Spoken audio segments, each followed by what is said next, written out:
인간극장에 나가고요. 인간극장을 본 분이 조심스럽게 저희 교육청으로 전화를 하셨습니다. 그런데 이제 그분도 반신반의하니까 제가 아들인지 아닌지 모르니까 되게 조심스럽게 안녕하세요, 누구입니다. 그래, 왜 전화하셨습니까? 라고 물으니까 제가 그쪽을 만나야 되겠습니다 라고 하는 거예요.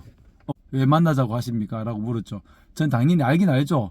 혹시나 제가 아들일까봐 저를 만나자고 하는 것 같아요. 그래서 저를 만나자고요? 왜 그러십니까? 제가 그러면서 제가 엄마입니다, 모친입니다, 그렇게 쉽게 얘기는 못하죠. 그렇게 얘기하지 않고 제가 인간극장을 봤는데 제가 할머니가 시어머니가 이제 아이를 맡겠다는 거예요. 아니죠. 제가 잘못 받아들일 수도 있습니다. 어머님이 맡겼을 수도 있을 것 같아요. 그러면 아이의 할머니가 그 아이를 맡겠다고 하는 거예요. 그래서 그렇습니까? 그렇구나. 근데 어떻게 맡기게 됐습니까? 라고 물어보니까 그냥 맡겠다고 하는 거예요. 그러면 뭐 경제적으로 안 좋았는지 무슨 상황이 잘 모르니까 제가 조심스럽게 물었죠. 그 어떻게 맡기게 되었습니까? 라고 물으니까 말을 하지 않더라고요. 그래서 제가 일단 이제 제 나이가 본인 그 아이를 잃어버렸을 때 그 나이랑 맞대요. 아이를 잃어버렸을 때, 즉 할머니가 맡겼을 때 어딘가에 보육원에 맡겼다든지 어디에 버렸다든지 어디에 놔두고 왔다든지 다른 친척들에게 맡겼다든지 그걸 모르는데 그때부터 나이를 계산해 보면 제 나이가 된답니다. 그래서 제가 아들인 것 같아서 만나자고 그렇게 이제 한 거예요. 뭐 아무런 DNA 조사도 하지 않았는데 만나자고 하니까 저도 당황스럽고, 그런데 제가 물었습니다. 눈짓이. 저는 근데 그 형제가 있습니다. 둘입니다. 그러니까 갑자기 놀라시더라고요. 혼자 아니었습니까? 저 동생이 한 명 있습니다. 그러면 아니네요 라고 하면서 갑자기 실망스러운 목소리를 이제 하시더라고요.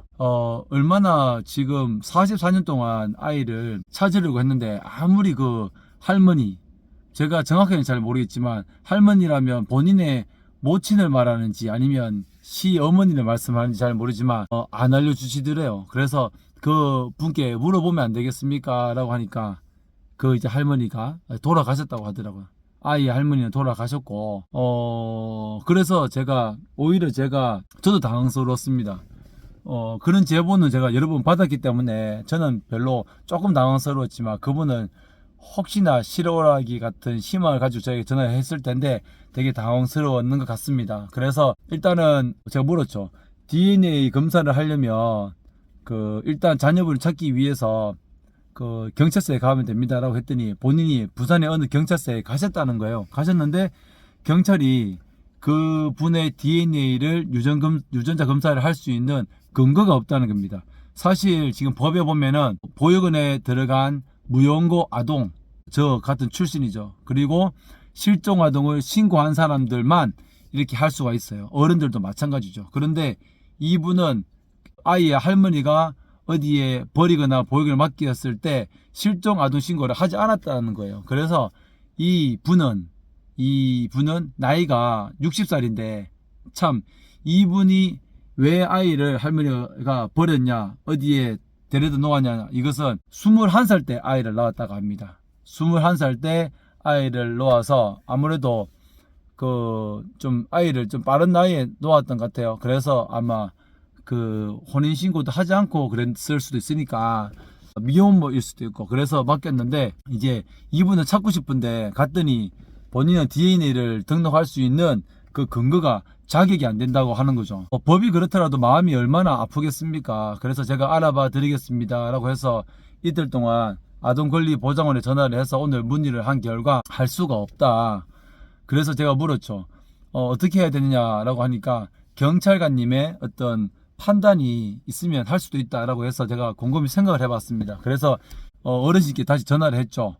지금 나이는 61살이라고 하는데 전화를 했습니다. 해서 그때 같이 혹시 출생등록을 했습니까? 라고 물어보니까 아쉽게도 출생등록을 하지 않았답니다. 4살 때까지. 너무 안타깝죠. 그래서 아들이 있었다는 것만 증명하고 지금 없으니까 사망신고가 되어 있지 않으니 찾을 수 있지 않을까 싶었는데 출석 등록이 되어 있지 않았고요. 그러면 같이 찍은 사진이라도 있습니까? 라고 물어보니까 사진도 있었는데 잃어버렸다. 너무 안타까워요. 계속 안타깝습니다. 그래서 그러면 주변에 이 아이가 있었다는 것을 증언해 줄 사람 있습니까? 라고 물어보니까 참 한번 찾아보겠다 라고 하시더라고요. 그래서 이 모든 사진도 없고 출생 등록도 되어 있지 않고 그러면 너무 안타깝습니다. 그래서 지금 현재로서는 주변에 증언을 들을 수 있는 그 4살 동안 있었다는 증언을 들어서 어느 경찰서에 가서 경찰관님께 부탁을 해서 경찰관님이 만약에 괜찮다 도와주겠다라는 그런 어떤 확신과 근거가 있으면 아마 DNA를 하면 할 수 있겠지만 하지만 DNA 등록을 검사를 하더라도 국가수에 본인의 자녀 4살 때 그분 헤어진 그냥 25살 이분 25살이고 아이가 4살 때 헤어진 이분이 부모들 찾기 위해서 저처럼 국가수에 등록해 놓지 않았다면 찾을 수가 없는 겁니다. 산 넘어 산인 거죠. 그 마음을 제가 알고 있죠. 만약에 제가 그분의 아들이라면 저는 등록되어 있으니까 저와 일치가 되면 만날 수가 있을 거예요. 서로 마음이 잘 통하면 좋겠습니다. 안타깝고요.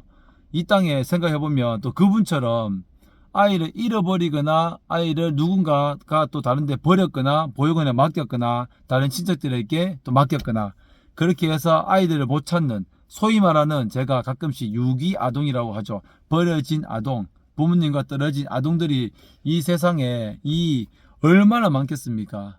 부디 이분도 꼭 찾으면 좋겠고요. 이분이 그 어느 경찰관이나 유전자 검사라도 할 수 있는 방법을 한번 찾도록 한번 노력해 보도록 하겠습니다. 결론은요. 당황스러운 제보였지만 그분이 더 당황스러워했을 것이고 더 슬퍼했을 것이고 그래서 제가 오히려 전화 그 말미에는 위로를 해드렸습니다. 어르신 안타깝지만 그 방법을 찾아보도록 하고요. 힘내시고 꼭 찾으면 좋겠습니다. 제 부모도 찾는 것은 제가 소중하지만 정말 간절하지만 그분 입장에서도 얼마나 간절하시겠어요. 저도 부모님이 그분 마음처럼 저를 찾고자 하는 마음이 단 1이라도 있으면 좋겠다라는 그런 생각을 가져가 봅니다.